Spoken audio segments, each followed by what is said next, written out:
Hello viewers, today we are talking on Alec Baldwin and wife Hilaria. Both hit Hamptons Park for second day in a row to enjoy soccer game with their 6 kids as star faces lawsuit for accidentally killing cinematographer Halyna Hutchins. Let's watch further details in this video. Hit like and share with your friends. Alec Baldwin and wife Hilaria hit Hamptons Park for second day in a row to enjoy soccer game with their 6 kids as star faces lawsuit for accidentally killing cinematographer Halyna Hutchins. Alec Baldwin and his wife, Hilaria, were seen enjoying a day in a Hamptons Park for the second day in a row on Sunday as they played with their children. Baldwin was photographed with his hair slicked back on Sunday as he enjoyed a picnic with his family and munched on some potato chips on a park bench in the Long Island Billionaires Enclave. His children were also pictured taking advantage of the open space to play soccer, with Hilaria pictured chasing after their son before Alec joined in on the family fun. It was the second day in a row the family enjoyed the great outdoors. The outing came a day after Baldwin was pictured publicly smiling for the first time since he accidentally shot cinematographer Halyna Hutchins on the set of his western, Rust, during a rehearsal on October 21st. Last week, Rust's script supervisor Mamie Mitchell tearfully announced that she was suing the actor and accused him of playing Russian roulette when he fired a gun without checking it first to make sure it was not loaded. She further claimed that the scene being filmed did not call for him to fire the gun. Baldwin was named as one of nearly 24 defendants in the complaint. The photographs obtained by Insider show the actor wearing a black t-shirt and dark-colored pants as he walked around a park in East Hampton on Sunday.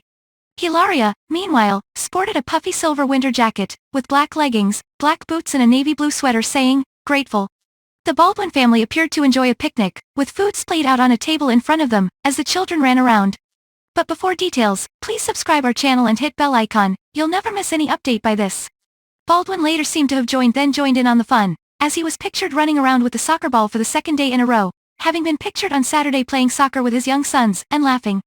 At one point on Saturday, he even took his camera out to either take photos or video of the fun day out. Earlier photos of the embattled actor had showed him looking somber, as he faces the fallout of the fatal shooting of Halyna Hutchins. He was pictured last week outside of his Greenwich Village home, dressed in a casual dark-colored t-shirt despite the chilly November weather, and with his silver hair carefully coiffed. Baldwin climbed into a black Cadillac to drop some of his children off at their school in Brooklyn.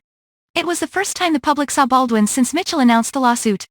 Amid mounting legal trouble, Baldwin's face appeared careworn and haggard. As he settled into the front passenger seat, he donned a dark blue cloth face mask. And last week, just hours after Mitchell's lawsuit was made public, Baldwin and Hilaria were photographed returning home from an outing with friends. The 30 Rock alum opted for a formal attire ensemble for the occasion, complete with a dark suit and tie. Mamie Mitchell, the first person to call 911 after Hutchins was accidentally shot by Baldwin on the film's set last month, broke down in tears last Tuesday as she announced the filing of her lawsuit against Baldwin and other producers of the low-budget Western movie. The suit names 22 defendants associated with the film, including Baldwin, Rust Producers, 6 production companies, El Dorado Pictures, Thomasville Pictures, Short Porch Pictures, Brittany House Pictures, Third Shift Media and Streamline Global, Armorer Hannah Gutierrez-Reed, First Assistant Director David Halls and others. Mitchell, a 40-year industry veteran, was standing close to Hutchins when the bullet fired from Baldwin's gun killed her and then injured director Joel Souza. The suit claims assault, intentional infliction of emotional distress and deliberate infliction of harm. It also states that the scene being shot did not require a gun to be fired. "I ran out and called 911 and said, 'Bring everybody, send everybody,'" Mitchell said during a press conference. "This woman is gone at the beginning of her career. She was an extraordinary, rare, very rare woman." Mitchell said she was standing less than 4 feet away from Hutchins when she was shot and was hit by residue from that bullet. "I will never forget what happened on the set of Rust that day," she said. "I relived the shooting and the sound of the explosion from the gun over and over again." Mitchell said she was left depressed and frightened of the future. "This violent tragedy has taken away the joy in my life," she added. She said she wants to prevent what happened on the set from happening to anyone else. Mitchell's high-powered attorney, Gloria Allred, alleged that live ammunition was brought to the set, that the assistant director improperly handed Baldwin the gun. Baldwin knew that the gun should have never been given to him and that he could not rely on any statement by the assistant director about whether or not the gun was safe to use. Alec Baldwin intentionally, without just cause or excuse, cocked and fired the loaded gun even though the upcoming scene to be filmed did not call for the cocking and firing of the firearm, Allred said. Mr. Baldwin chose to play Russian roulette with a loaded gun without checking it and without having the armorer do so. Mr. Baldwin cannot hide behind the assistant director to attempt to excuse the fact that he did not check the gun himself, continues the complaint from Mitchell, who was in the church location on the Bonanza Creek Ranch when Baldwin's quick-draw rehearsal turned tragic. The attorney added that Baldwin should have assumed the gun was loaded until it was checked that it was not loaded. Allred said last month that her client has evidence which will be helpful in this investigation, and has been interviewed by law enforcement, and that even if the assistant director told him the gun was fine, he should not have used it based on that advice. The lawsuit claimed that the actions that led to the shooting, do not constitute simple negligence by the producers and Baldwin. She also accuses Baldwin of being careless and ignoring industry norms by not checking the gun, and that Baldwin ignored safety protocols. All guns and ammunition are supposed to be secured throughout the production and the armorer is supposed to stay around all guns. Instead, Allred said, ammunition and guns were left unattended by the armorer. In a statement, Allred said Mitchell was standing near Halyna Hutchins and director Joel Souza when they were shot and immediately ran out of the church. Halyna was a friend and close colleague of Mamie, Allred said in a statement late last month. She is devastated by the loss of her friend who was an extraordinary woman. Mamie recently attended the vigil for Halyna and her heart goes out to Halyna's husband and son to whom she has spoken. Allred said her client is traumatized, and said they are conducting their own investigation into what happened. The head of lighting on the film filed another lawsuit last Wednesday, alleging negligence that caused him severe emotional distress that will haunt him forever. Serge Svetnoy said in the suit that the bullet that killed his close friend Hutchins narrowly missed him, and he held her head as she died. They should never, ever, have had live rounds on this set, Svetnoy's attorney Gary A. Dordick said at a news conference Wednesday. The lawsuit filed in Los Angeles Superior Court names nearly 24 defendants associated with the film including Baldwin, who was both star and a producer, David Halls, the assistant director who handed Baldwin the gun, and Hannah Gutierrez-Reed, who was in charge of weapons on the set.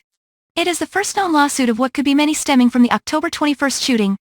Rust was the 9th film that Svetnoy and Hutchins had worked on together, and he had taken the job at low pay because she asked him to. She was my friend, Svetnoy said at the news conference. He said he had seen guns sitting unattended in the dirt a few days earlier in the shoot, and had warned the people responsible about them. On the day of the shooting, he was setting up lighting within 6 or 7 feet of Baldwin, the suit says. What happened next will haunt plaintiff forever, the suit says. He felt a strange and terrifying whoosh of what felt like pressurized air from his right. He felt what he believed was gunpowder and other residual materials directly strike the right side of his face. Then, with his glasses scratched and his hearing muffled, he knelt to help Hutchins, the suit said. The lawsuit seeks both compensatory and punitive damages to be determined later. It was filed in Los Angeles County because the plaintiff and most of the defendants are based there. Attorneys and representatives for the defendants did not immediately respond to email and phone messages seeking comment on the suit. Gutierrez-Reed's lawyer Jason Bowles said in a statement Wednesday that we are convinced this was sabotage and Hannah is being framed. We believe that the scene was tampered with as well before the police arrived. Bowles said his client has provided authorities with a full interview and continues to assist them. The statement did not address the lawsuit. We are asking for a full and complete investigation of all of the facts, including the live rounds themselves, how they ended up in the dummies box, and who put them in there, the statement said.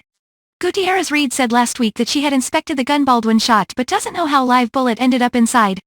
Halls also said last week that he hoped the tragedy prompted the film industry to re-evaluate its values and practices to ensure no one is harmed again, but did not provide details. Baldwin said on video on October 30 that the shooting was a one in a trillion event, saying, "We were a very, very well-oiled crew shooting a film together and then this horrible event happened." The director Souza told detectives that Baldwin was rehearsing a scene in which he drew a revolver from his holster and pointed it toward the camera, which Hutchins and Souza were behind, according to court records in New Mexico. Souza said the scene did not call for the use of live rounds, and Gutierrez-Reed said real ammo should never have been present, according to the court records. The Los Angeles lawsuit alleges that the scene did not call for Baldwin to fire the gun at all, only to point it. Hollywood professionals have been baffled by the circumstances of the movie set shooting. It already has led to other production crews stepping up safety measures. Santa Fe Area District Attorney Mary Carmack Altwies said investigators have encountered no proof of sabotage. Her comments, first made on Good Morning America, were confirmed Wednesday by agency spokeswoman Sasha Ginn Anderson. Carmack Altwies says that investigators know who loaded the gun, though it remains unclear how the deadly round of ammunition got on the movie set. The district attorney said she is concerned that there were so many levels of safety failures. Dordick said at the news conference that it was far-fetched to suggest there was sabotage, but that Gutierrez-Reed still had the same responsibility to know what was in the gun and who had handled it. Authorities have said that Halls, the assistant director, handed the weapon to Baldwin and announced, "Cold gun," indicating that the weapon was safe to use.